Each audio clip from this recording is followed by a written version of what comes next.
Welcome to this video. Today I'm going to be making a stock analysis on Trifork Group. I'm going to be performing a technical analysis as well as a fundamental one.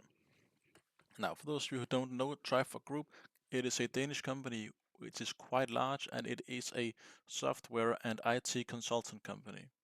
Now, as you're going to notice, it just recently made a golden cross right after its earnings, which came out 35% above estimate, which is very, very good for this stock because, as I'm going to show you right now, it has had quite a rough year.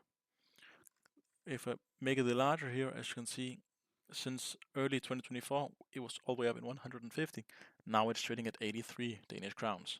Now, and as you can see, that is because they had these three earnings here, which were 50% below, 54% below, and 45% below. And they had to downtake their estimates three times this year. So yeah, this is a very positive sign, which is also why it is performing this golden cross here. Now, as you can see for the day right now on the 3rd of March, it is 4.6% up at the moment. Now, the RSI on this stock is quite volatile and is quite poor, to be honest. As you can see in this larger picture here, it is trading in the bottom channel of the RSI index here for quite a while. Now, those of you who don't know what RSI is, it is Relative Strength Index. Now, that means if it's trading above 50 but below 70, it is in the upper channel here, which is a sign of upwards momentum. Is it below 50 and above 30? It has downward momentum. Is it up here above 70? It has overbought. Is it below 30? It's oversold. Now, as you can see, recently it has been overbought a little. As you can see right here, it is just making this signal, if that ad's going to go away, this signal that says it is overbought. Now, this is a very good signal that is performing both with overbought and golden cross within a very short time of each other. This is a very good technical analysis. Now, as you can see, I'm going to show you down here in the technicals, it's probably going to say buy exactly. Now, the technicals here only take into account how the RSI looks and how the SMA looks. And now, as you can see here, the SMA is also quite decent. It has been quite volatile, as you can see, golden cross, death cross, golden cross, and so on. It does that quite often.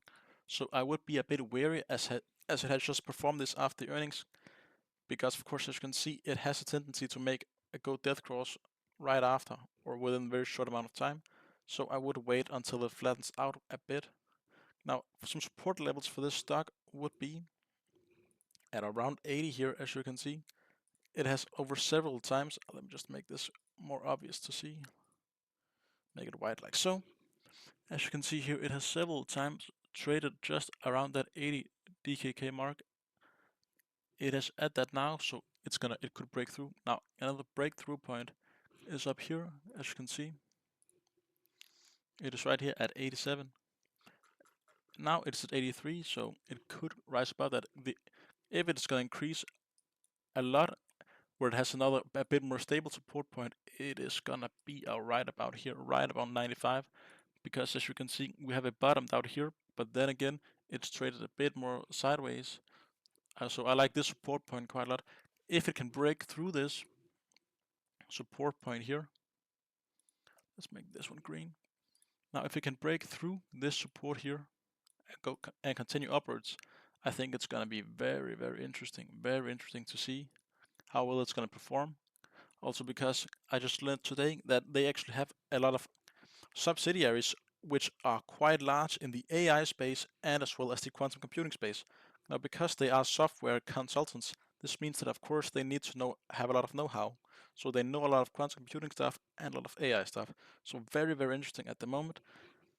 Again, it's a bit of a small company. As you can see, it has only about $1.5 billion in market cap. So not that big of a company. But as you can see here, its earnings were quite nice, and even though its earnings were quite a lot bigger, as you can see, the estimate here was 0.82 Danish crowns, and then low to 60. But then here it was 3.32, but it was actually 4.49 Danish crowns, which it earned. Now the next quarter it has downgraded a bit, but that is very, very interesting, also because Q4 is actually most of the time the worst Q quarter for companies. Now, if we take a look at their financials and their margins, as you can see here, as I told you, it had to downgrade its fuel site in 2024 three times. So in the middle of 2024, it was performing quite poorly. Now, if we look at earlier, it did perform quite nicely in 2020, 21, and then after the Ukraine crisis hit a bit down. In 2024, it has also something to do with the interest rates being so high, but I think it's going to be quite a lot better in 2025. The stock graph here is very poor for both 2024 and 23, but the analyst rating here is quite interesting. As you can see here, we have 5 strong buys, and every single one of them is above. Not a single one says is even close. That this is almost 20% up, no, almost 25% up, which is crazy, as you can see here. So it's very, very nice. So I think it's very interesting, but also simply because it is consultants, so they have a lot of know-how and they help companies.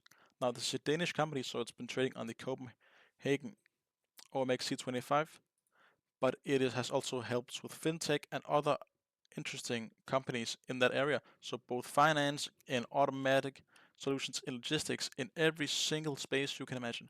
Now, for some of the key points I want to make in this, that is the price to earnings. This is a tech stock, it's an IT stock, so it has a price to earning of 12.65. That is very, very little. Now I'm going to show something interesting, which is their biggest competitor in Denmark is something called Netcompany. Netcompany, let's see here. And as you can see, it has a PE of 30, but its estimates are quite poor, and it even has sell in the technical analysis. And as you can see, it's only 10% up. Meanwhile, the Trifork was quite a bit more. As you can see here, 33% up. So if their main rival has so poor analysis rating, it's very interesting, which means that people are gonna have a lot more confidence in this stock. So yeah, I personally just bought around $1,000 worth of this stock today because it recently made the Golden Cross, as you can see right here, and I think it's gonna be very interesting to see where it hits in the future. Thanks for watching this video. Of course, if you did like it, don't forget to like and subscribe.